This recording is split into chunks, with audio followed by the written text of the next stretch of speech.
Great. Thank you, Tyler, and welcome everyone to our discussion of the ESG demands PE firms will be making on their portfolio companies in 2022. So I'm Karen Baum, and I'm BDO's USA's leader of sustainability and ESG services. And with me today are our two distinguished private equity panelists from the US and the UK. Our first panelist is Maria Caritas.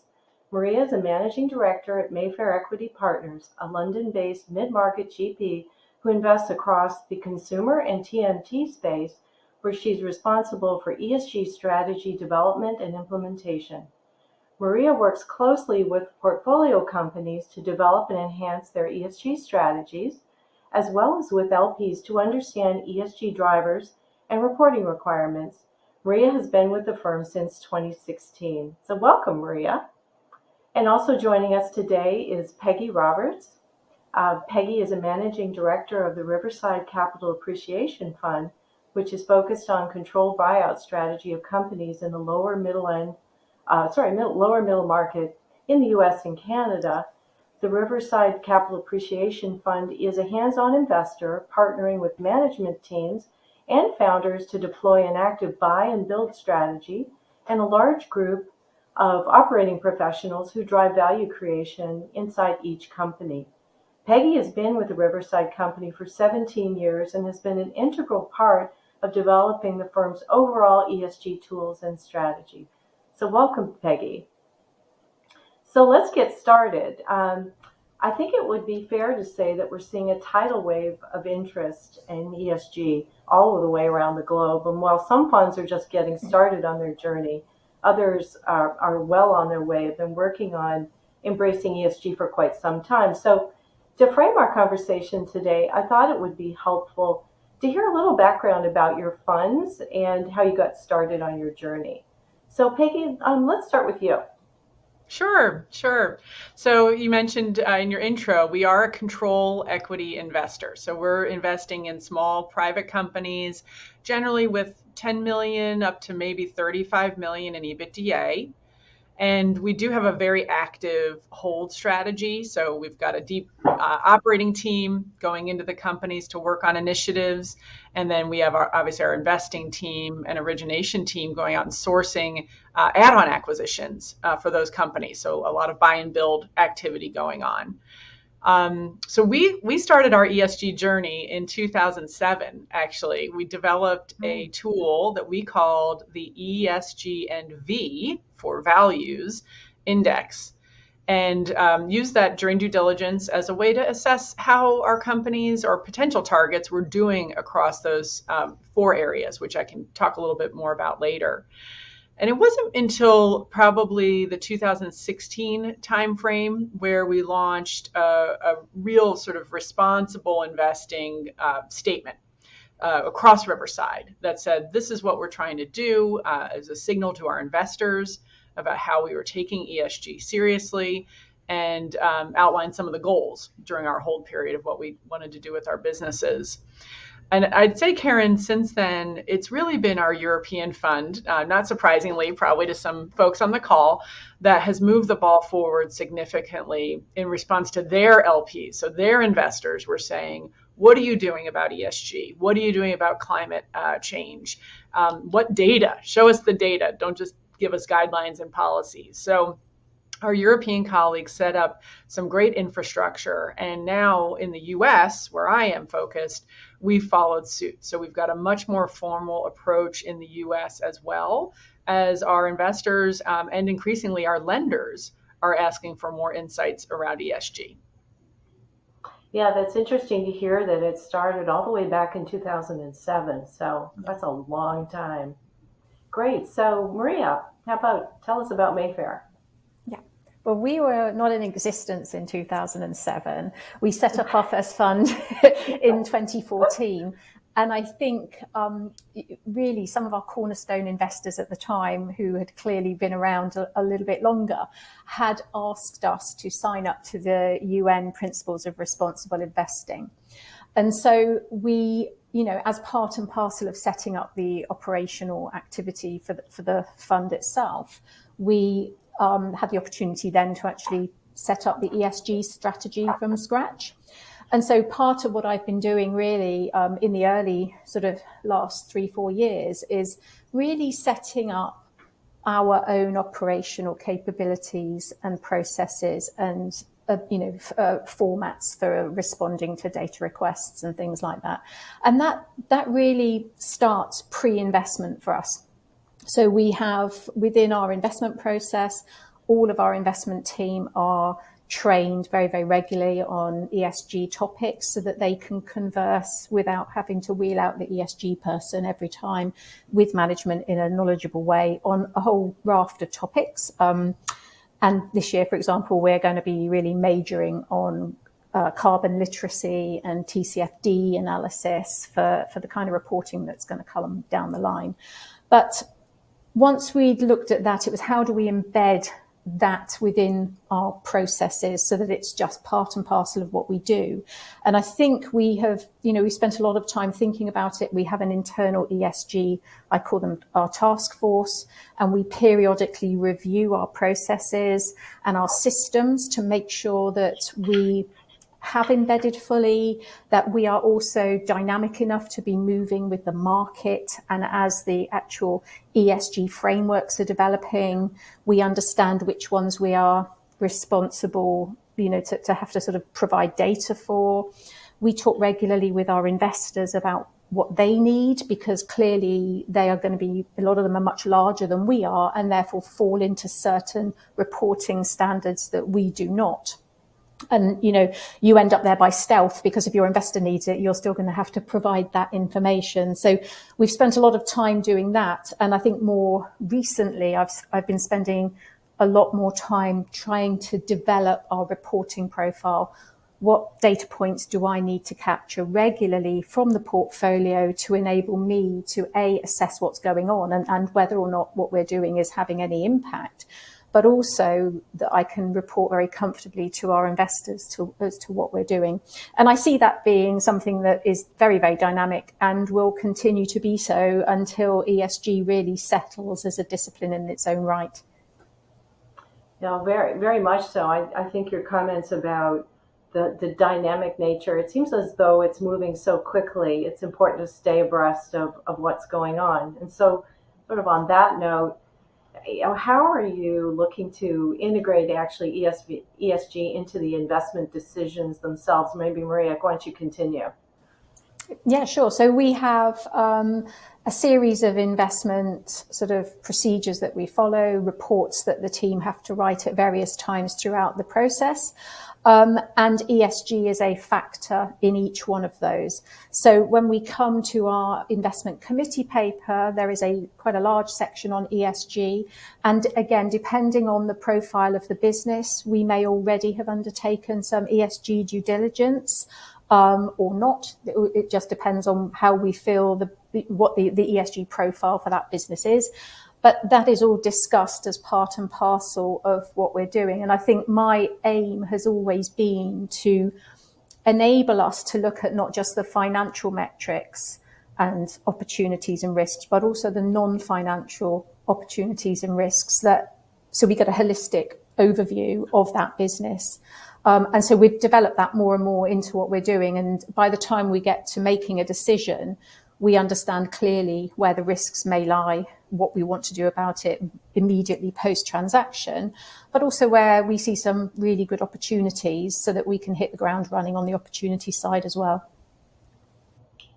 Great, thank you. Peggy, your thoughts? Yeah, well, I think when you think about our investment decision-making process, at Riverside, we're fundamentally more interested in businesses that already perform well across the spectrum of ESG. So, it's not that we had to pivot away from something we were doing historically, a company doing harm environmentally or engaging in poor human capital practices. So I think it already was in our DNA to some degree, Karen. So ESG isn't driving our investment decisions, but now those factors, kind of to Maria's point, are a dimension of the dialogue we have during investment committee about a company. So we're focused on, can we take what might be a good performer across these ESG dimensions and turn them into a great performer? So maybe they have good HR practices, but maybe they haven't invested in the right resources to increase their ability to attract talent, to increase their ability to retain that talent and train up that talent. That's a big issue in the US with today's tight labor markets. I think you see repeatedly governance as an area where we're always moving the ball forward, just given the stage of the companies we invest in. Do they have the right controls and committees at the board level? Do they have cybersecurity protocols in place? These are areas that are commonly needed. And then, of course, in environmental impact, if we invest in a manufacturing business, where can we move the needle to reduce waste, to reduce energy usage, to increase recycling of our outputs? So I'd put ESG now in the framework of, during our investment committee conversations, where's the value creation opportunity as a result of what we can do in that area? Yeah, and it certainly seems as though private equity is really poised to be accretive to that value creation, aspect of ESG, which I think is really exciting. So, Yeah. So as we go through this process, one of the things that we hear about is access to data, availability of data, managing data. Maybe Peggy, we can start with you. What's your approach to the whole data side of ESG and all this new data that we perhaps didn't collect before? Yeah. Well, I'll start with, when we're investing in a new company, we use this index I mentioned earlier, ESG and V, which has, I'd say more qualitative assessments of what's happening in a business.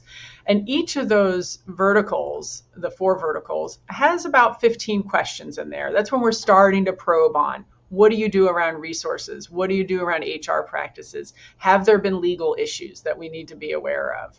So that maybe brings to light some issues that could be going on inside a company. It's really post-close when we start to get into the data. And we bring in a consultant post-close to do a deeper dive and start helping us develop metrics across the 4 dimensions. And what's been important, and Maria definitely alluded to this earlier, is to be flexible because it seems like everything's changing. There's, the ESG data convergence project now that you're hearing about. LPs are looking for specific reports. Europe, I know, certainly has a lot of different regulations. So we've built an infrastructure that'll help us collect, sort of the key KPIs, but that then we can modify over time if we need to start adding different metrics to collect. So there's just a company that we've partnered with called Gobi, which is very flexible. It's an online system, SaaS software system, and our companies can plug into that for their reporting. And then the idea would be that's where we extract data for any reporting to our investors that's needed. Maria, your thoughts on data and how you're going about it? Yeah, so very similar to Peggy, actually. We have a system that we use, which is a third party called Greenstone, which are sustainability consultants. And we've developed a series of questionnaires that we either ask at diligence or we ask, after the first 6 months or after the first year, so we can start to build a profile. When it comes to the actual data, though, I'm always a little bit nervous that we're just asking for data's sake, as opposed to, I know what I want to do with that data. And, so there's a couple of things that I look at. What do I absolutely need because I need to report on it, either to my investors or to external people, such as the Financial Conduct Authority or audit or something else. So those things get baked in because I have to do that. But over and above that, we do ESG due diligence on every single portfolio company pre-deal. And then if I need to, I bring in experts and top it up with other things post-deal. But the whole purpose of that is to then be able to identify the 3 to 5 key areas that will move the dial during our ownership of that particular portfolio company. Because it's very difficult. We're in a privileged position, being able to work directly with the CEOs, the management teams of these really exciting businesses. But equally, they're busy people. And if I'm going in asking for data that I don't really need and I'm not really sure what to do with, you very, very quickly lose that trust and that working together. So we spend quite a bit of time, what are the key things we want to do? we will do those. We will see how they are working. And then we will look at, well, okay, we've done those things. Where should we be going next? It's also, we don't only have majority holds. We have a mixture of majority and minority holds. So the relationship can be quite different and the interaction with the management team. And I think being able to build credibility with the management team early on and say, well, look, these things you're going to have to do at some point, whether that's because you're affiliated because of us and you now have to report on something because of your private equity ownership, or because we've got an exciting exit for you in terms of an IPO where you will have to provide that information as part of your IPO onboarding. You sort of just pick those things that are relevant, because I think the risk is it all becomes very, very tick boxy and very, oh yes, well, I've collected 1,000 data points, but actually what am I going to do with that? So I'm trying only to collect data that I think will help progress the strategy for that business. And it can be quite difficult because regulators and investors typically want loads and loads and loads of data. So I think there'll be a balance at some point. But for now, I'm trying to keep it very, very focused on that company and what that company needs to provide at that point in its life cycle. Yeah, I think that's really interesting. I mean, the lack of standards, consistent standards globally, contributes to that. You get the complications of rating agencies and everyone else going in 16,000 different directions. So, to your point of not collecting data for the sake of collecting data, when you're actually looking at these companies, what are the key factors if you were trying to cut through it? What are the key factors that you look at when you evaluate a target? Maybe Peggy, you want to start us off. Sure. So, again, going back to the ESG and V index, maybe I'll give a couple of examples within each of those four of, what we highly value. So within environmental, for our manufacturing businesses, this comes probably into the biggest, into play the most. But we're looking at carbon footprint for all of our businesses. So we're looking at not just the manufacturing companies, but the services and tech companies as well. And honestly, sometimes that's the first time these businesses have ever been asked about this. They don't even know how to calculate it, right? The sort of 3 different options and all that stuff. So we're digging in there. We're looking at, from an operational perspective, have they been smart about their resource management? This is cost reduction, right? So if you reduce your energy usage, if you reduce, we had a business that used water pretty intensively in its manufacturing process, and we introduced a closed loop system for that water. So you had less water waste and obviously less spend on water ultimately. So, we're looking at businesses, are they being smart with their the use of the resources that they have access to? So that would be within E. S, I think in the US probably is getting almost the most attention right now from our LPs. So a lot of questions around DEI. So, thinking about diversity statistics within the company, diversity at a leadership level versus in the entire population, pay equity. And do the businesses have the HR practices to even get their arms around that? That's a big question for us. Employee engagement. Are they measuring employee engagement? How do we know? What do the turnover statistics look like? So we're gonna dive in on that too, especially because of the talent situation here in the U.S. Maria mentioned this earlier. Governance can feel like a tick the box because, it's, do you have the audit practices? Do you have a code of conduct? But it's really about how do they live into that then? It's not just a piece of paper. Are they training their people on it? Do they have the cybersecurity controls? Do people really understand what that means for them, throughout the employee population, how to protect our, in some cases, the most valuable assets that are in the cyber world? So we're going to dig in on that as a big risk area and then potential, value creator for us to focus on. And then I'll just spend a little time on values because this, our investors aren't asking about this, but it kind of bleeds through everything else. And it's, does the CEO, is the tone from the top a values-led culture? And our experience is that is oftentimes a huge signal of a successful investment for us. If there is a strong values-led culture, if it's on paper, if it's discussed, if people seem to really understand what the values of our business are. So the questions we're asking there are just, how does it feel to work here? What are the values that drive this? When do you see those being challenged and lived up to then? And then some of that's also around risk, litigation, things like that, that might be a signal that there's a lack of real values or a compass around that.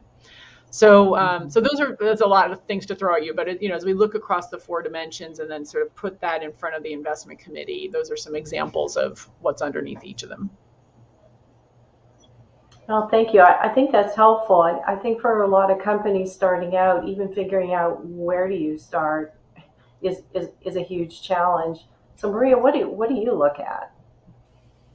I think, very similar to Peggy actually, but if I start from the other side and look at G first, typically we've always looked at the risk factors and looking at getting that sort of solid base of good governance within the business. So we do spend a lot of time with the board at the start, shaping that board, making sure they understand their what's required of them, making sure that the board pack and the information is good quality information and timely. But then we will also bring in our legal teams, and quite often we'll do this through the diligence process to understand, do they understand the basics in terms of things like anti-bribery and corruption, in terms of the modern slavery in their supply chain? How do they interact with suppliers? How do they interact with their staff?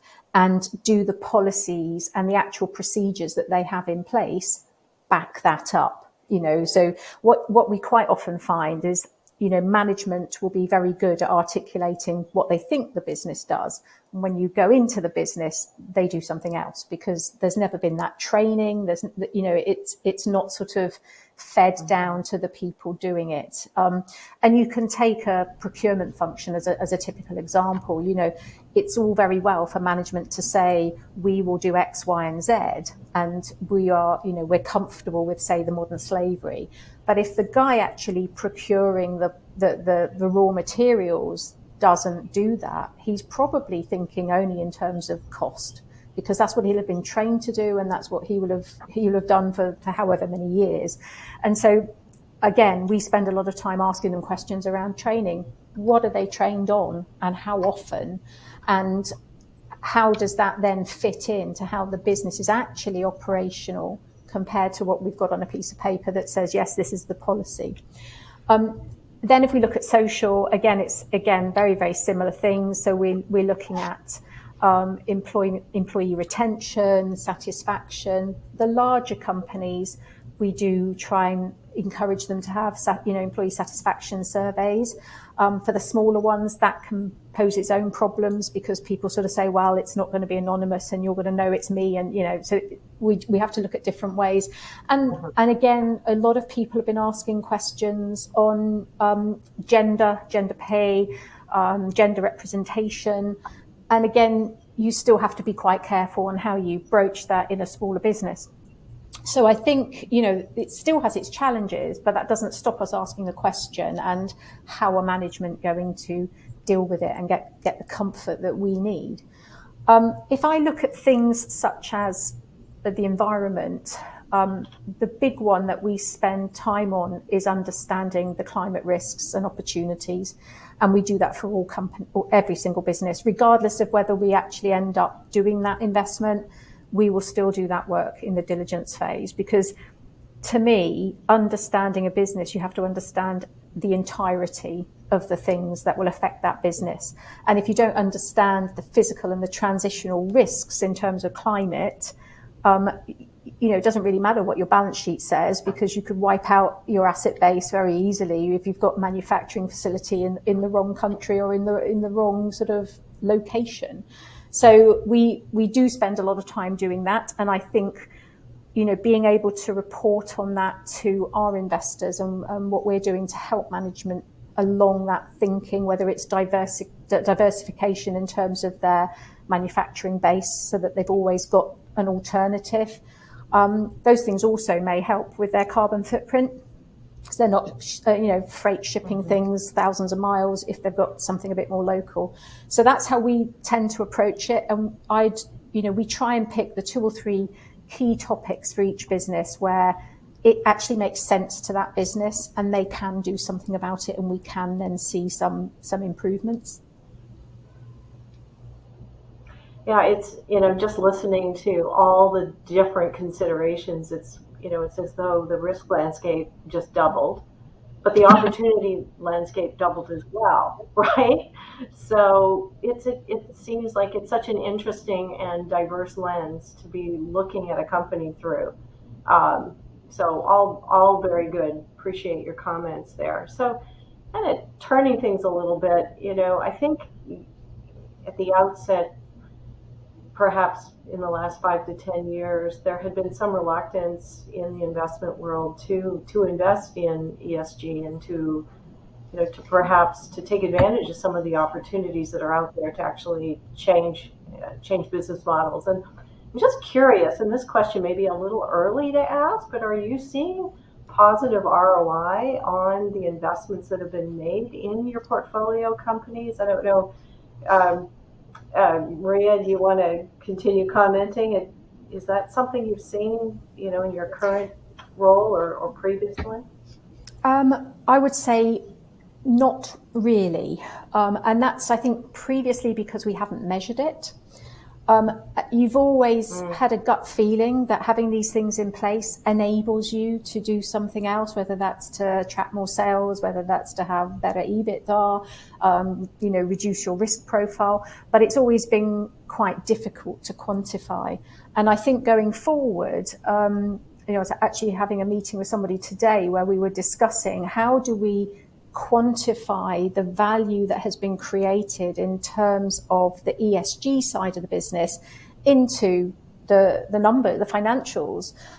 So we are starting to think about that, but I don't think now we're in a position to do that without having quite a lot of thought and probably I think it would be a difficult conversation to have with a potential buyer.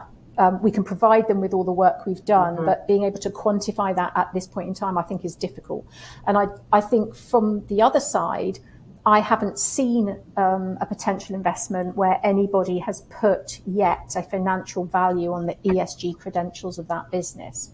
So, I think it will, and maybe that's just the end of the types of businesses that we look at, or the fact that the ESG maturity isn't quite there yet in terms of the quantitative data, but I'm expecting that within a couple of years it's going to be a line on your financials when you're reviewing whether or not this business is worth what somebody says it's worth.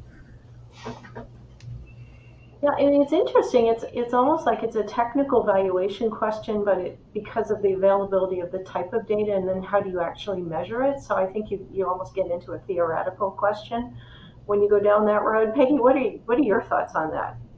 Well, I think there's probably an evolution here. We had an experience recently where we were selling a pretty sizable platform company. They probably had up to 50 or 60 million in EBITDA when we were selling them.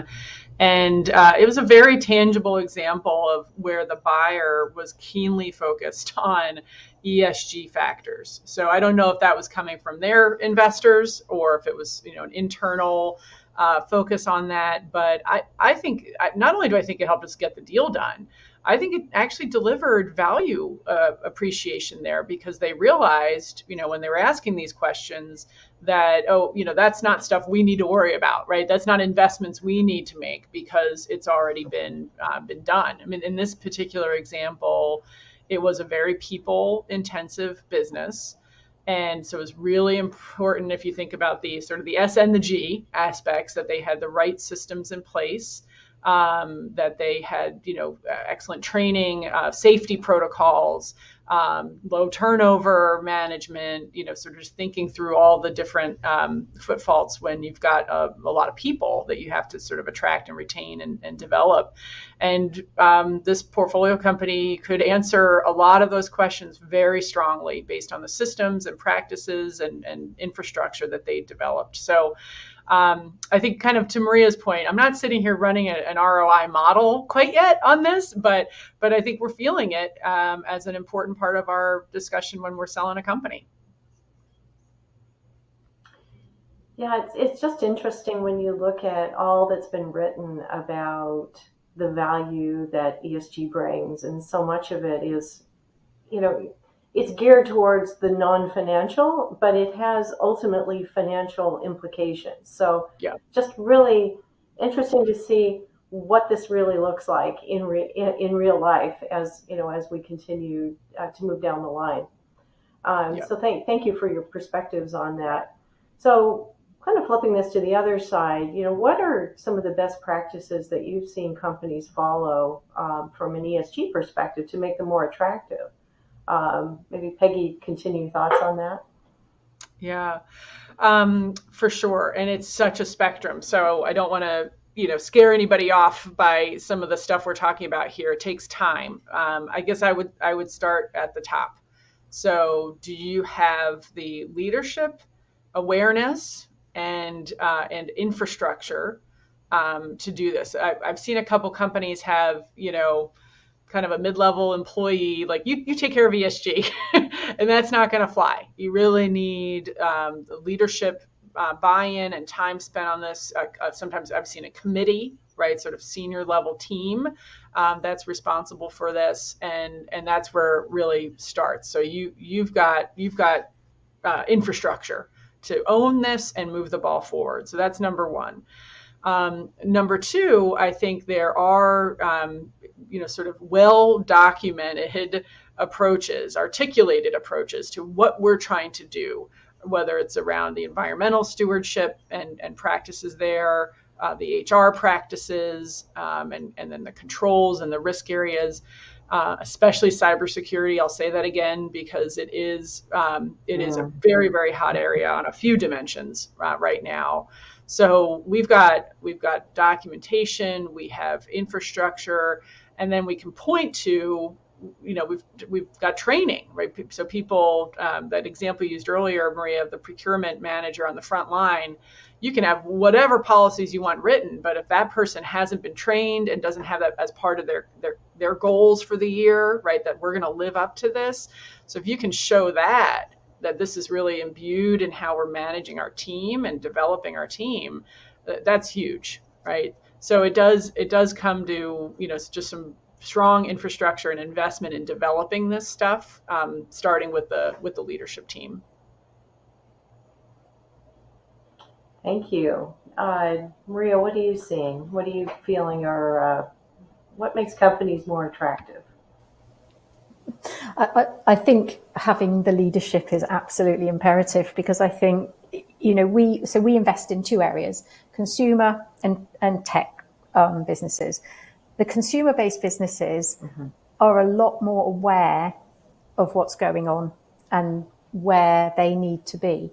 And so when you sit down with a CEO, you can have a very good conversation with them, and they're generally either on it, and you can go through and review with them what they're doing and how they're doing it and make suggestions for improvements, or they're just overwhelmed in some respect by it and they want you to help them put some kind of strategy in place. So I think majority investments is always easier. And so one of the things we do is if it's a consumer-based business, we want to see an ESG function or a committee or a subcommittee or something. And I also want to see on the board packs and the board agenda, ESG as an item, and you can flick through what that might mean for the company. The next thing we look to do for the companies where ESG is significant is a materiality study where, if you've got 1,000 things to do, we use a third party to come in and help us to sort that into something that's a little bit more manageable. And we will try and do that with a lens of a short term and a longer term, bearing in mind that we probably won't be there for that entire journey, but they've at least got the framework to be able to continue to develop that. Mm-hmm. And it depends on the business. If it's a fashion brand sort of business, there's a huge amount of work done on the supply chain and the product sourcing, the recyclability, the sort of circularity of the materials. If it's a software business, probably less so, but we would spend more time looking at the social aspects to make sure that people are well looked after, and like Peggy was saying earlier, you can retain those people.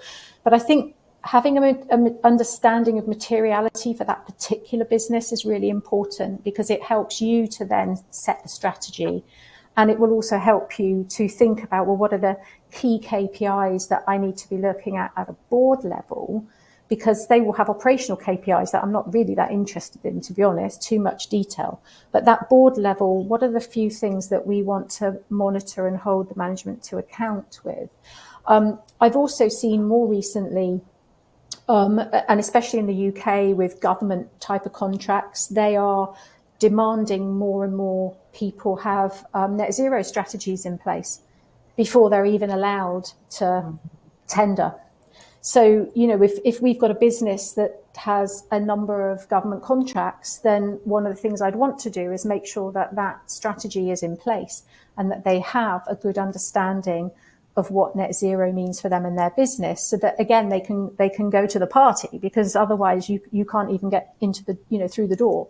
So it's all very bespoke. It takes a long time. And at the moment, we only have 14 companies in the portfolio. It's manageable. But I can imagine when you are a larger organization with 60, 70 or hundreds of portfolio companies, you probably can't be quite as bespoke. And again, I think that's probably a problem that my main concern is that we don't end up with it just as a tick box exercise, and it's actually of no benefit to the company at all, because then I think I've failed. So we're spending quite a lot of time just picking out those few things that really will make a difference for that company. I just add one wonder, thing. Based on, sorry. Just to reiterate, Maria brought up a good point. The discussion at the board level. Is this on the agenda? So for our businesses, we're asking that it be a formal agenda item at least once a year, right? So that leadership team or committee or whoever's kind of responsible for these are presenting to the board at least once a year. And then, of course, the KPIs are updated throughout the year. So those are accessible, by whomever needs them. But I think that's important to underscore. Yeah, that's a great point. And, I'm just curious from some of the points that you made. Have you ever seen a situation where going through the gating process or through diligence that from an ESG perspective, a company might not, one of the ESG factors or considerations that you've seen is a reason why you may not want to invest? Have you actually come across that? Any situations? Yeah. Becky, yes. So I think it, and this is kind of the beauty of ESG, is it's very interwoven in what we were already looking at in diligence anyway, right? So it's not like this whole new set of metrics that came out of nowhere.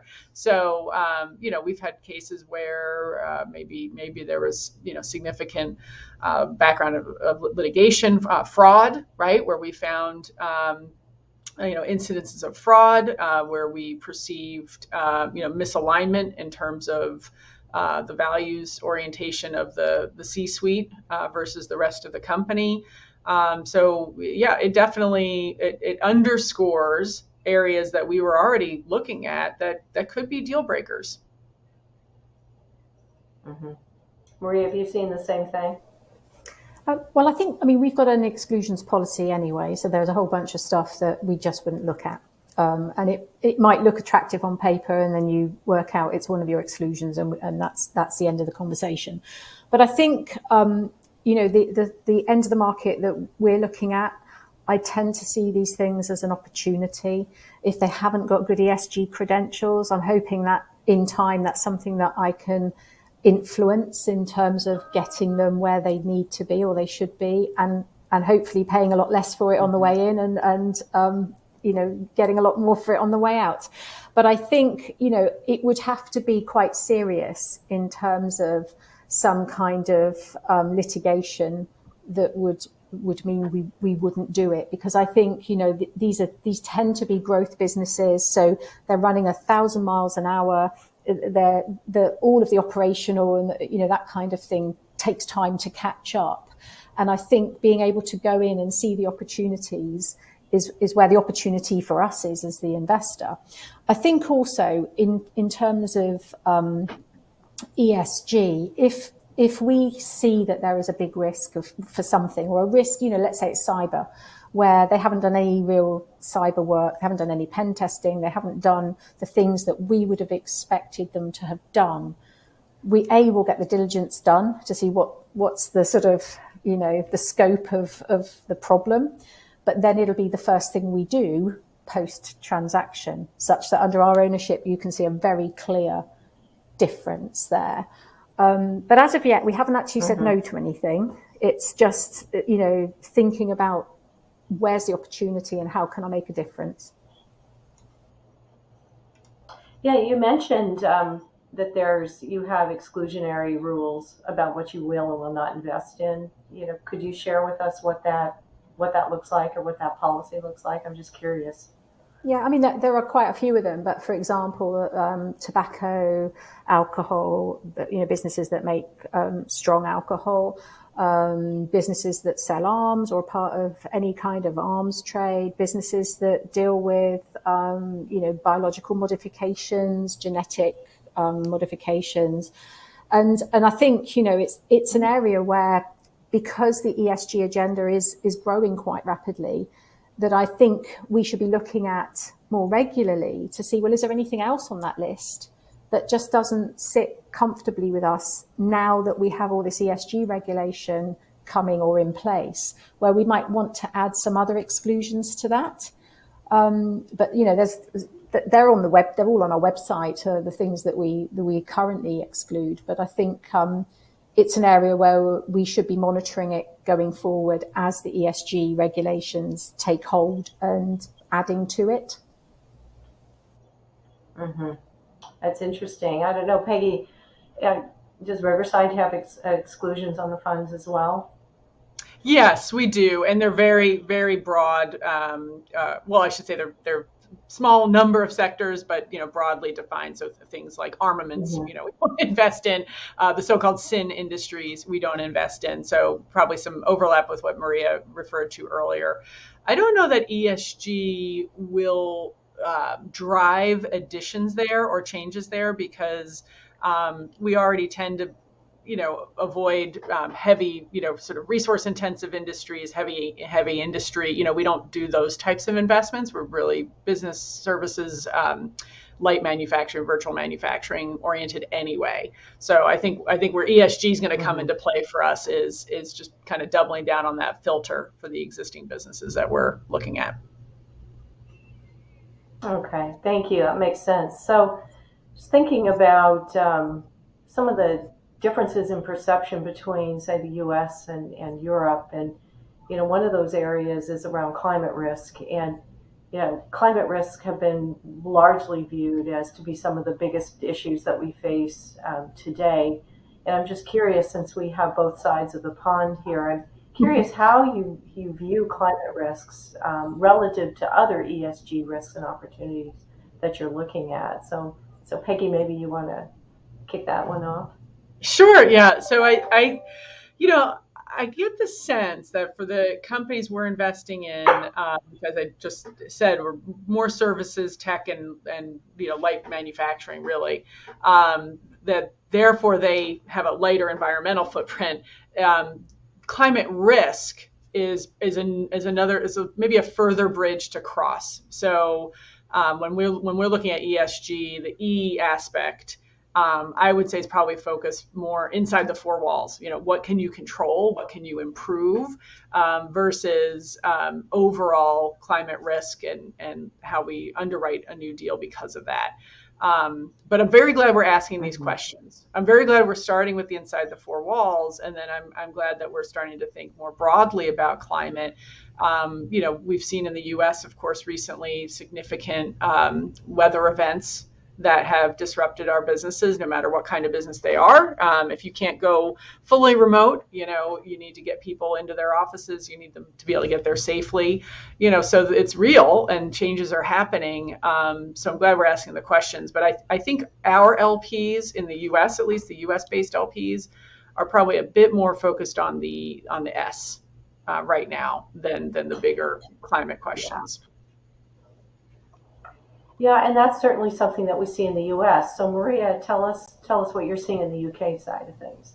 Yeah, so I think there's a much bigger focus on climate risk. And also, a lot of the new legislation that's in place now, or just about to be in place, will look at it from a two-pronged approach. So what is the risk of the actions that you take in your business on the climate more broadly, but also what are the physical and the transition risks for your business because of any changes in climate. And so, one of the analysis that we do as part of the diligence is to look at two different climate scenarios and say, okay, well, if the temperature was to rise by 1.5 degrees, what is the physical impact on your business, your infrastructure, your supply chain? And do we need to do anything about that to mitigate that? And actually, a lot of our companies, because of the COVID and the lockdowns, and because of things like the Suez Canal issue, they've already been looking at it, not necessarily related to climate, but still something where they're realizing they have to look at these things because they do have a knock-on impact on the business. Transition is more difficult, but it's looking at things that, well, what externalities may be put in place. So legislation, regulations, changes in various, protocols around the world that will have an impact on your ability to take your product to market, to do something.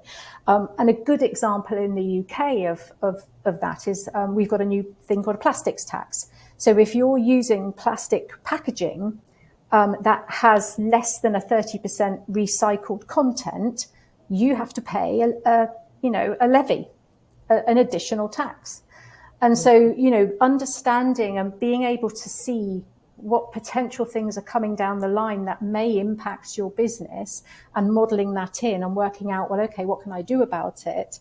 I think is really, really important. And it's important before we buy a business that we understand some of these things. Because if you take something as you've got a product, you put it in a lovely plastic container, you ship it off all around the world, and then suddenly you are hit under your ownership with a very big additional tax that you weren't expecting, that can have quite a big impact on the business and the value.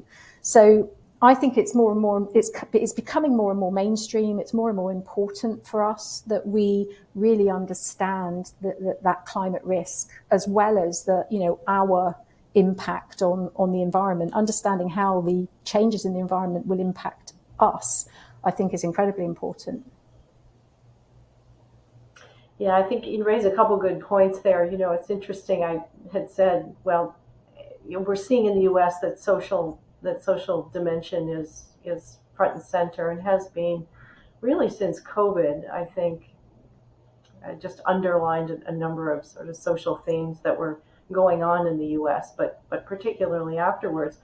But that said, I had just read recently that the state of California has passed some new legislation requiring companies to disclose their GHG emissions. So, having a state come forth and start requiring, this is before the SEC and other regulatory authorities, to come out and say, you have to start reporting on this, certainly is going to raise awareness, about climate and climate impacts. So just very interesting, I think, how all this is evolving.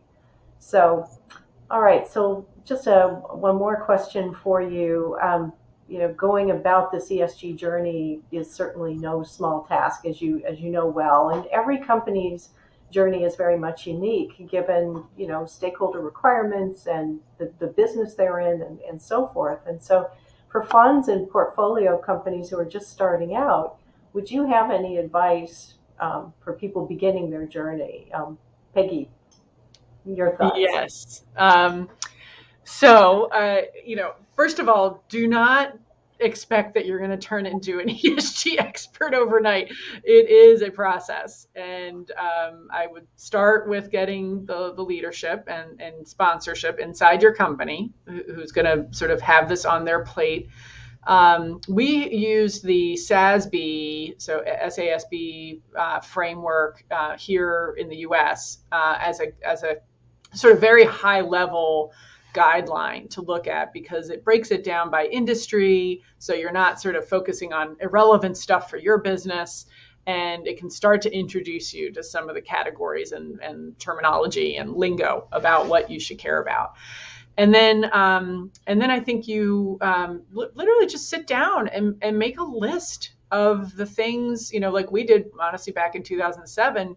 What are the questions I should be asking to sort of focus on these categories? So if it's, people related stuff around compensation, well, do we even do a compensation survey?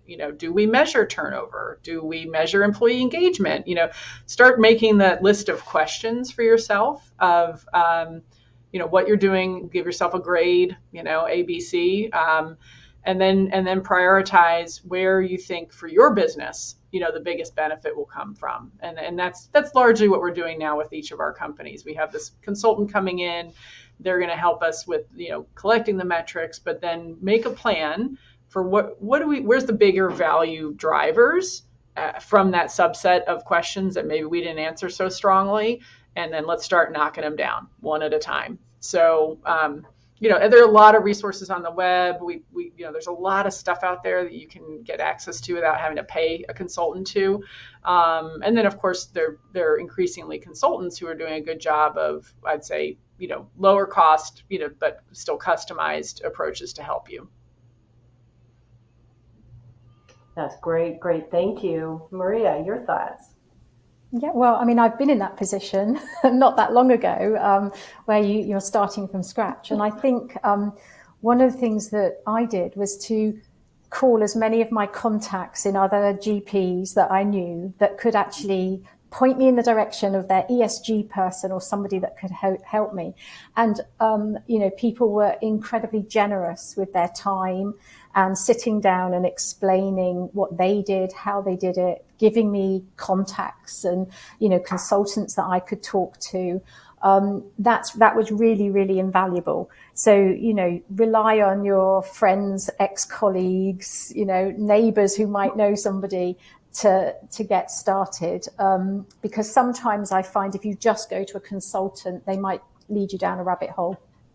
The other thing is really understanding what are the things that are important to your investor, or your investor groups, because they could be quite different as well. And so before you start setting up your infrastructure, what kind of things are you going to have to provide your investors with, especially if you're looking at fundraising in the next couple of years, because you want to make sure that infrastructure is in place. Talking to them, because they will have many, many GPs in their books probably, and they will be able to talk to you about what good looks like.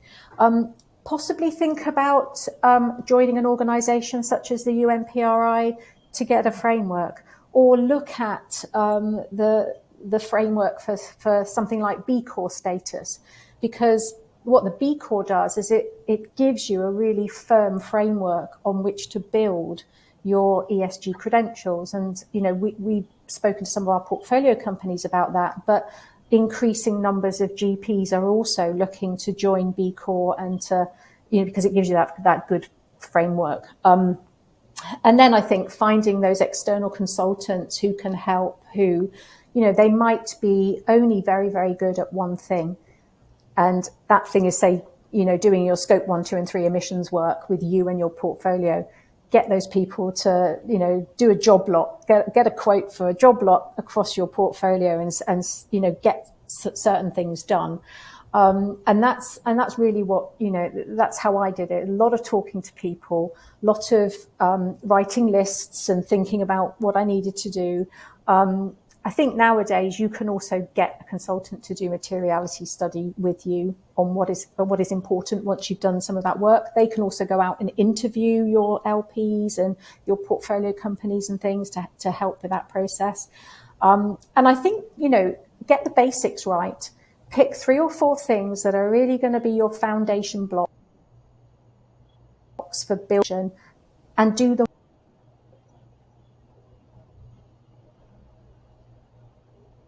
Uh-oh. Did we lose her? Oh, no.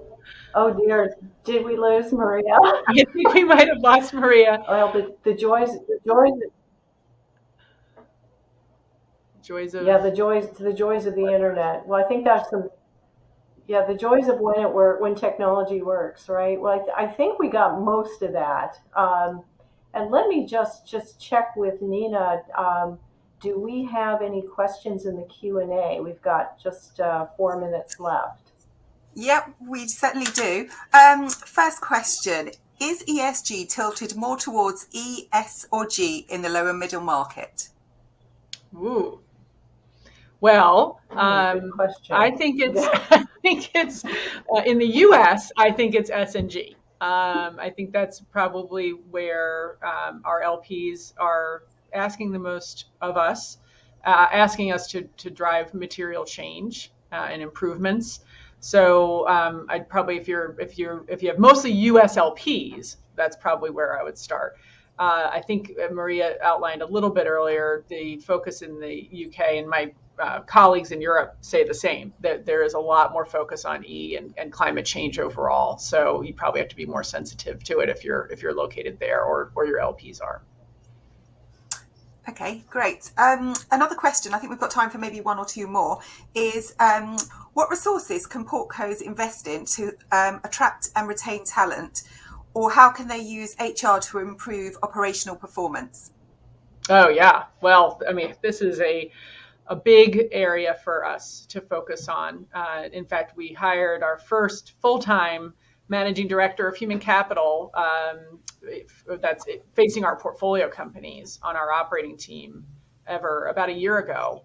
And, again, thinking about the size businesses we invest in with 10 to 35 million in EBITDA, they're pretty well established companies. Some of them might have workforces in the maybe 50 heads, and then some of them could be as big as 500, right? So some of them can scale quite a bit during our ownership. So I'd say probably one of the first focus areas for us is, do you have HR leadership in your company? Sometimes when you're bootstrapping a company or a founder-led business, maybe the founder sort of controls this or the family controls it, and they don't get outside real professional HR help. And then maybe there's sort of an administrative function for HR, the sort of must-haves, but there's not really strategic HR. So when we think about building out our management teams, it's where are we going to get that HR talent on our own team to be able to drive value creation. I think HR is, for most of our companies, again, for the types of businesses we invest in, it is the most critical value creation, source of value creation in our businesses. So getting that right, getting the infrastructure set up to have the right people focused on HR is critical. So if I were a portfolio company today and I didn't have an HR leader who was really helping me think strategically, that would be the first hire I would make. The second thing I do is look at the systems that are in HR right now. Are they systems that are helping you look backwards, or are they systems that are helping you look forwards? And invest in some of those. So keeping track of the key metrics and things that we need to do to make this a better place to work so I can retain talent is another critical area I'd focus on. I don't know what else I'd add. I know we don't have much time left, but there's a lot we could cover in HR.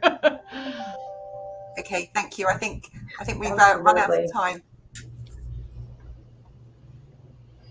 Yes, thank you. Thanks so much, Nina. And I'd like to thank our panelists, Peggy Roberts and Maria Caritas. And Maria, I'm glad to have you back. Sorry we lost you there for a moment. And I'd also like to thank our global PE team, Anita Chesterton, who organized our panel today. So we'll follow up with you on any of the Q&A that came in that we weren't able to get to.